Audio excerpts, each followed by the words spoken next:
I was alone in my new house, unpacking boxes in the living room, when I heard it. A child's laughter, clear as day, coming from the basement. But I live alone, and the basement door was locked. Welcome to Friday 13, where every nightmare is real, and this one's mine. I'm Caleb, and this happened to me in November 2019, in my empty home in Little Rock, Arkansas. I've got the photos, the recordings, and the lingering dread to prove it. Stay with me, because what I heard in that basement, it's still there, waiting for someone new to move in. It was November 2019. I was 30, finally settling down after years of moving for work. I just bought my first house in Little Rock, Arkansas. A charming fixer-upper with a big yard and a basement I hadn't even explored yet. It was perfect, or so I thought. The previous owners had left in a hurry, but the realtor said it was a family emergency. I didn't think much of it, until I moved in. The house was quiet, too quiet, like it was holding its breath. I told myself it was just the newness, but deep down, I felt it. A prickle at the back of my neck, like I wasn't alone. The first night was uneventful. I was exhausted from moving, crashed on the couch, and slept through the night. But the next evening, as I was unpacking in the living room, I heard it, a child's laughter, bright and playful, coming from the basement. My heart skipped. I live alone. No kids, no pets. I froze, listening. It came again, a soft giggle, like a little girl hiding down there. I grabbed a flashlight, my hands already trembling, and crept to the basement door. It was locked, just as I'd left it. I unlocked it, pushed it open, and shone the light down the stairs. The basement was empty. Bare concrete, a few old boxes, nothing else. But the air, it was cold, unnaturally cold, like stepping into a freezer. I called out, "Hello." My voice echoed back, unanswered. I told myself it was the pipes, the wind, anything, but my gut knew better. The laughter didn't stop. Every night, around midnight, I'd hear it. Sometimes faint, sometimes loud, always from the basement. I started avoiding the door, kept it locked, even nailed a board across it. But the giggles, they seeped through the cracks, echoing in the walls. I'd wake to the sound of tiny footsteps running across the floor. But when I checked, the house was empty. I told myself I was imagining it. Stress, maybe, or the isolation of a new place. But then, one morning, I found it.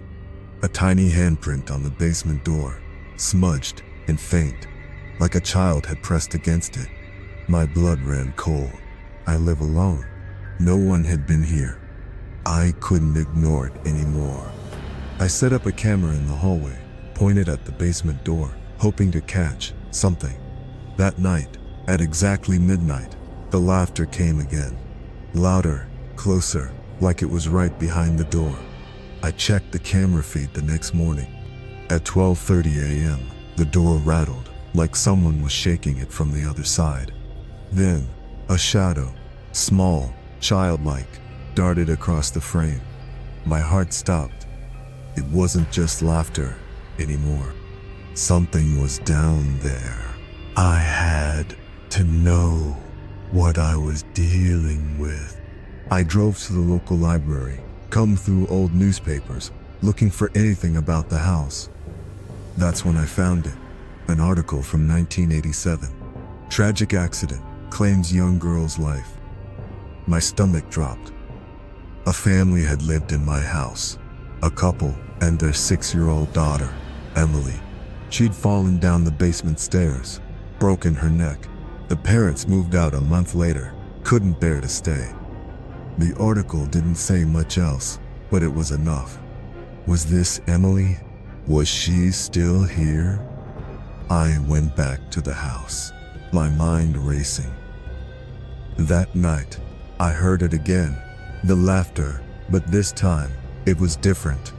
It was crying, soft, muffled sobs coming from the basement. My heart ached. I grabbed the flashlight, unlocked the door, and crept down the stairs.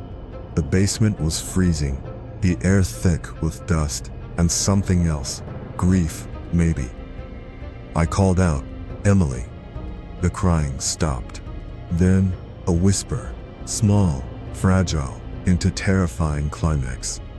Then a whisper, "Play with me." I spun around, nothing. But when I looked back, there it was, a child's drawing on the wall. Crayon lines faded with age. A little girl holding hands with a shadow. My throat tightened. She wasn't alone down here. I couldn't take it anymore. I had to confront it. I set up a voice recorder, sat on the basement floor, and waited. At midnight, the laughter came, loud, joyful, like a child playing. Then, it turned to whispers, "Come find me." Skin crawled. I turned on the recorder, asked, "Emily, is that you?" Silence. Then, a giggle, right beside me. I jumped, swung the flashlight. Nothing. But the recorder caught it. A child's voice, clear as day. "I'm here." My blood froze. This. The next night, I heard it again. Laughter, footsteps, whispers. I grabbed a hammer, tore into the basement wall. Behind the drywall, I found it. A small, hidden room, barely big enough to stand in. Inside, a child's toys, dolls, crayons, a faded blanket. And on the wall, scratched into the wood, Emily was here. My heart broke. She'd been trapped down here, alone, for decades. I whispered, "I'm sorry, Emily. You can rest now." The air warmed. The giggles stopped. For the first time in weeks, the house was silent. I left the house a few months later. Couldn't stay, not after that. But the laughter, it stopped. I like to think Emily found peace, that she's not alone anymore. But sometimes, when I'm alone, I swear I hear it. A faint giggle, like a child playing in another room. Maybe she's still here, watching over me. This was real. November 2019, Little Rock, Arkansas. I've got the recordings, the photos, the scars. If you don't believe me, check the comments. I'll share what I can. So, next time you hear a child's laughter in an empty house, ask yourself, who's really there? That's my story. Every detail real, every fear still with me. If you've heard something unexplainable in your home, drop it in the comments. I'll read every one. Like if this chilled you, subscribe for more, and share your own true tale. We'll feature the scariest in our next video. Maybe yours. This is Friday 13, signing off, but remember, the shadows are always listening.